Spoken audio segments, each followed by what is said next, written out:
What is the eye of a needle? In Matthew 19, Jesus tells us that it is easier for a camel to go through the eye of a needle than it is for a rich person to enter the kingdom of God.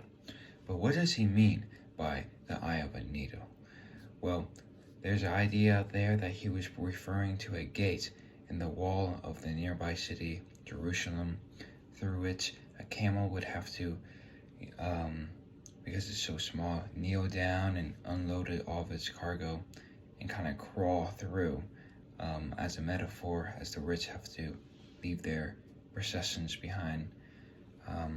But there is no historical evidence of a gate being called the eye of the needle anywhere near Jerusalem or near or before the time of Jesus.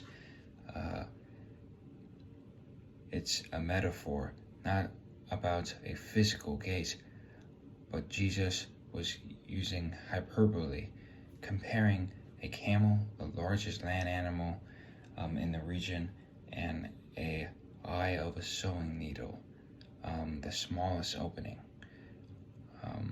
to emphasize that this is impossible. Another reason you can tell is that in the very next verse, the disciples were greatly astonished, asking, "Who then can be saved?" Now, if Jesus was just talking about a small passageway, the disciples would have been, "Oh yeah, it might be harder for them." But it's clear that the disciples were interpreting this as Jesus speaking literally, as being impossible. In the end, Jesus used this metaphor to illustrate that salvation isn't about wealth or human achievement or efforts. It's a divine gift. Because remember what the very next verse says.